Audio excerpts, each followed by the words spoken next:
this is an iHeart podcast. Guaranteed human.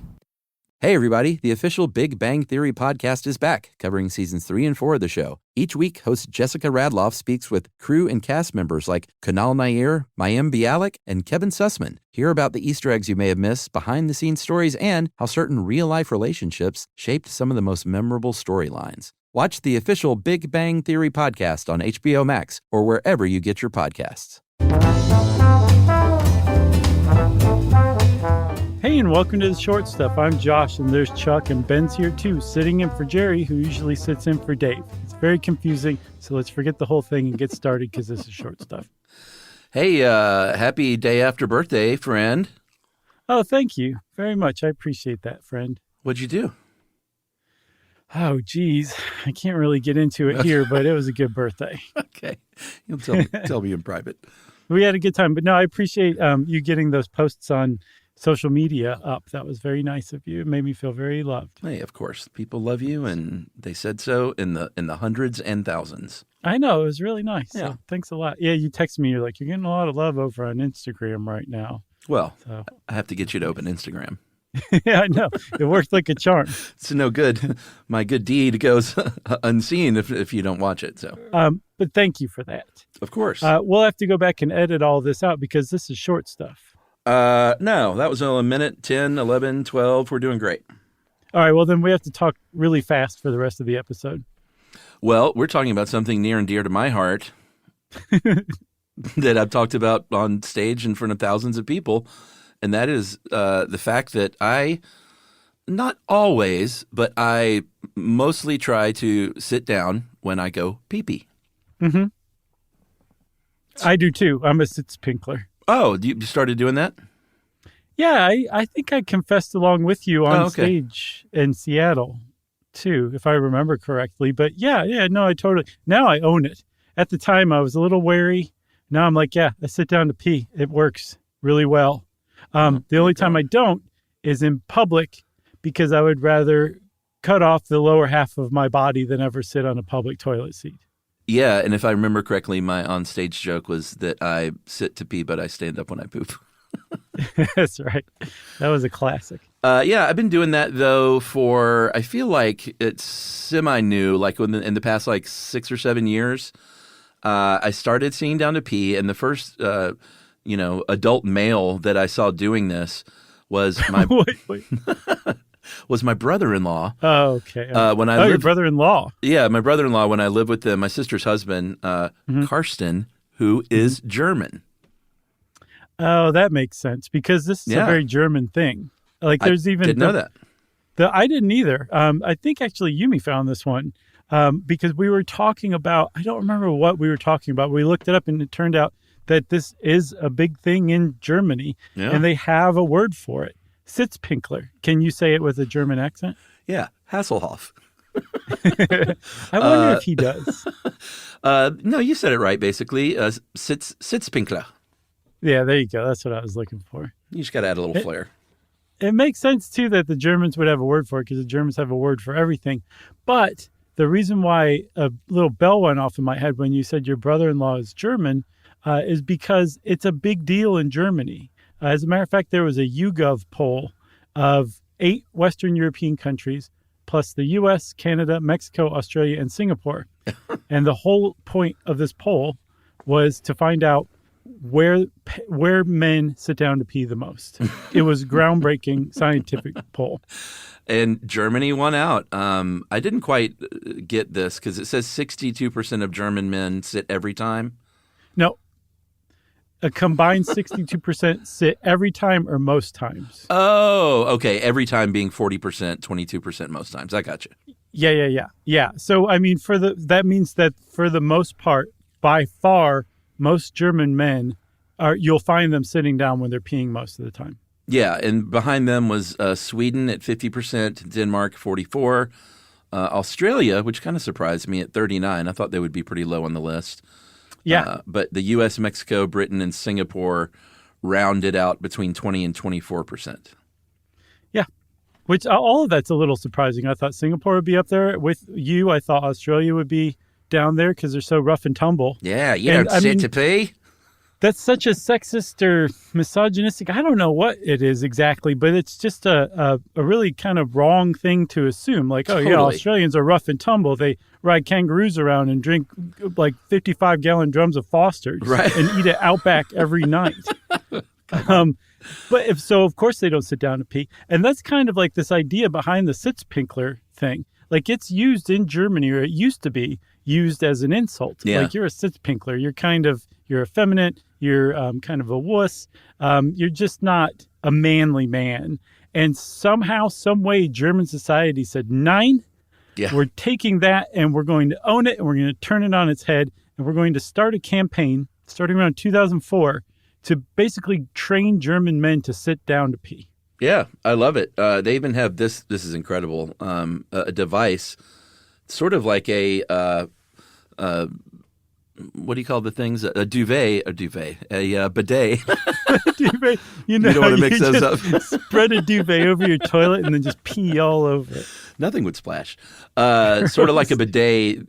Some bidets talk to you, I know, in Japan, and Germany has kind of gotten on that with their WC Geist or Toilet Ghost or Spuk, S-P-U-K, which is spook, which is a person recording a person who has recorded a message that says things like, "Excuse me," except in German, "there's a penalty for peeing while standing in this house. You better not risk any problems and sit down." Yeah, so if you lift the toilet, it triggers that voice. I kind of like that. Yeah, sometimes they'll be recorded in the voice of a famous German chancellor. Sometimes it's just like a lion's roar. But I mean, that's how invested in getting men to sit down to pee they are in Germany. Like, they really take it seriously. And there's another country that takes it at least as seriously, and that's Japan. Yeah. And what I found very interesting is that Japan, I said that Germany like really started this drive to get men to sit down to pee, to turn men into Sitzpinklers in like 2004.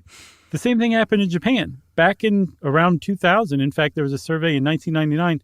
Only 15% of Japanese men sat down to pee, but by 2020, it was up to 60%. So something really radical happened here on planet Earth in the early 2000s that just turned everything on its head, or put everything on its bottom. Right.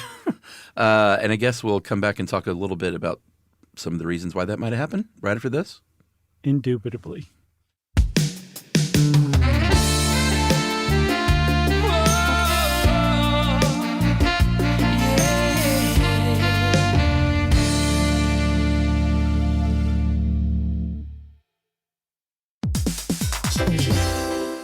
Hey everybody, we're here to talk to you about Wayfair, who believes that spaces should be functional, they should be comfortable, they should be well-designed, and they can be well-designed by you with their help. Your updated space should feel more comfortable, inviting, and practical for everyday use. And we're talking about outdoor seating. We're talking about grills. We're talking about major appliances. If you need storage solutions, Wayfair can help you out. Patio lighting, rugs, decor. It is your one-stop shop for home. Yeah. I mean, it's getting nice out, so it's time to think about living outdoors for the next few months. And Wayfair knows that outdoor furniture, it's heavy, it's intimidating to assemble. So Wayfair has stepped in and said, we're going to handle the hard part so you don't have to. That's right. You can shop Wayfair Verified, your shortcut to the good stuff. And that means their team of product specialists are going to vet everything by hand using a 10-point inspection, testing things like, quality materials, functionality and features, and even how long it takes to build that piece of furniture. And the overall experience save time, reduce hassle, and improved convenience. Patio season is here, and these deals won't last. So head to wayfair.com right now to get your outdoor space ready for way less. That's WAYFAIR.com.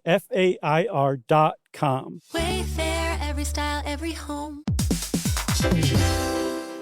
Dell PCs with Intel Inside are built for the moments that matter, for the moments you plan and the ones you don't. Built for the busy days that turn into all-night study sessions, the moment you're working from a cafe and realize every outlet's taken. Yeah, the times you're deep in your flow and the absolute last thing you need is an auto update throwing off your momentum. That's why Dell builds tech that adapts to the way you actually work. Built with a long-lasting battery so you're not scrambling for the closest outlet, and built-in intelligence that makes updates around your schedule, not in the middle of it. That's right. They don't build tech just for tech's sake. They build it for you. Find technology built for the way you work at Dell.com/Dell PCs. Built for you.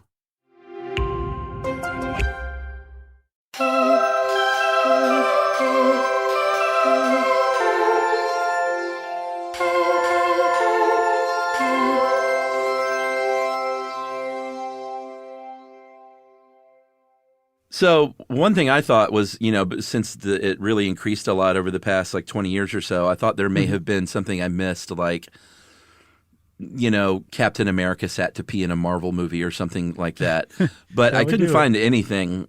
I think it's just literally men realizing that it's a lot more hygienic to sit down, and you risk a lot less, almost down to zero, basically, if you're doing it right, that there's going to be pee elsewhere that's not in the toilet. Yeah, I think men finally started listening to women when they're like, this is so gross. Why do you do this? Get out of the house forever. Because it is. So when you sit down to pee, your chance of getting pee anywhere but in the toilet is almost zero. You're doing something really wrong if you're sitting down to pee and pee spraying everywhere, right? But there might be a duvet stuffed in the toilet bowl, as a matter of fact. You might want to check that. Oh, God. But if you stand up to pee, the chances are essentially 100% that you're going to get pee splatter somewhere, some way. Sometimes, this is a terrible thing to say, but it's true. Some men just miss entirely. Yeah. And they'll pee like basically behind the toilet. They'll get it in front of the toilet, on the sides. Mm-hmm. There's a whole thing that every man listening knows about, where there's a lot of opportunity to get pee outside of the toilet bowl when you pee standing up. Yeah, and I was going to say not to get too gross, but I guess we're kind of there already. People get distracted, especially in the age. I've seen plenty of grown men on their smartphone, like at a urinal. Urinals, by the way, is a whole different horror show that we won't even get into, because there's no way that pee isn't going places, even if you're properly peeing in a urinal. But I've seen guys on their phone, like you get distracted and all of a sudden, like you look down and you're like, that's not going where I thought it was going. Yeah. Not for 30 seconds, but all it takes is a second of a pee-pee stream and you've got a real mess on your hands. Yeah. And I think the thing that really is the judge of character is whether you correct your course once you realize it. If you just keep peeing off to the side of the urinal, you're a bad person. Well, Brigham Young University, they study fluid dynamics there in their physics department, and they actually did studies on urine back spray when you're standing up. And like I said, even if you're doing it perfectly right, there's probably going to be some kind of spray that's going somewhere outside the toilet, even if it's just on the rim of the toilet. Yes, because there's a lot of factors contributing to that combine to basically say you pee standing up, pee's going somewhere outside of the toilet. One is that when the urine stream exits the penis toward the toilet bowl, there's a whole period where it's just flying through the air. Yeah. And for about the first 6 inches after it exits said penis, it's held together in a stream. Everything's going really well. And then after about 6 inches past the exit, it enters what's called the plateau Rayleigh instability. It's a fluid dynamic phenomenon where a stream of fluid eventually breaks up as gravity starts to pull it apart. And it breaks up into droplets, and each one of those droplets is going to hit that toilet bowl and spray everywhere. Yeah, you nailed it. Porcelain is also a problem because if you have a porcelain toilet, which, chances are you probably do, porcelain is hydrophilic, which means it really loves fluid. So it loves to splat it all over itself, basically. It's a very splatty surface that you're peeing on. To be honest, I might be on something with the duvet thing. Yeah, I think you might. One of the other things that people who are like, yes, be a Sitzpinkler are all about is emptying the bladder. It's a big deal to empty your bladder. It's not just for the 40-plus crowd, even though it really is, but you really want to make sure you get all the pee out of your bladder whenever you pee. The reason why everyone, is though? Does anyone pee to 80% and be like, that feels good enough? Well, no, there's just cuts it off. You can run into situations where you're you can't it's just all you get out. Yeah, and or so you're interrupted. Yeah, okay. Right, but I mean, even if you're not, that could be all that. You can't get 100% out. So sometimes when you're no, I get you. I think it has to do with prostate, but so people sit down to pee.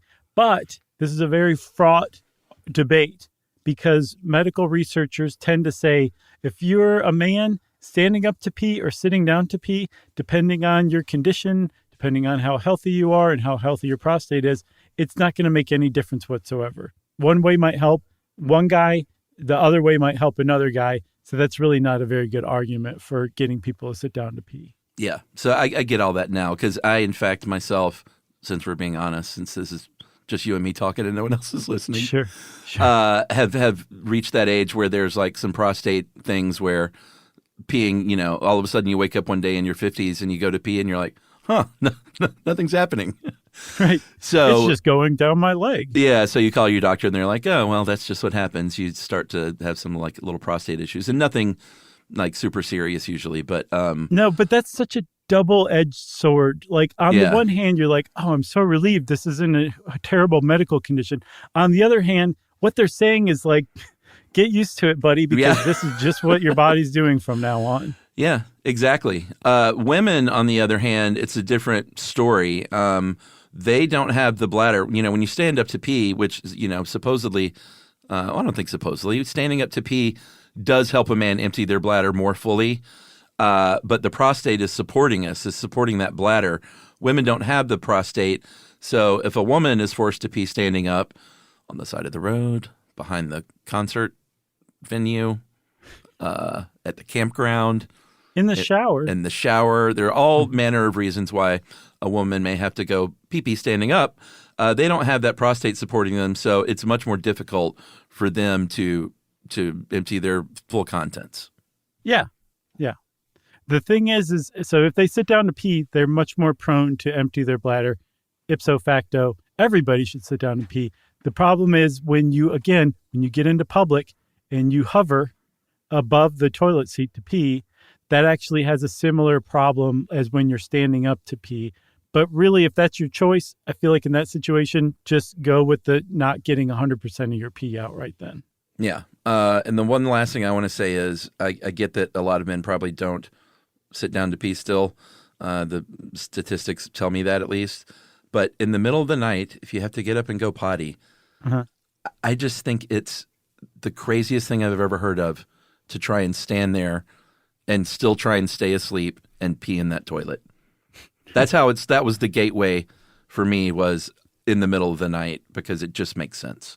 Well, I remember the first time it happened to me, I accidentally fell onto the toilet while I was peeing into a sitting position. And I was like, oh, this is much nicer. I love it. Well, Chuck says he loves it. I want to end on a high note. That means everybody at Short Stuff is out. Stuff You Should Know is a production of iHeartRadio. For more podcasts from iHeartRadio, visit the iHeartRadio app, Apple Podcasts, or wherever you listen to your favorite shows.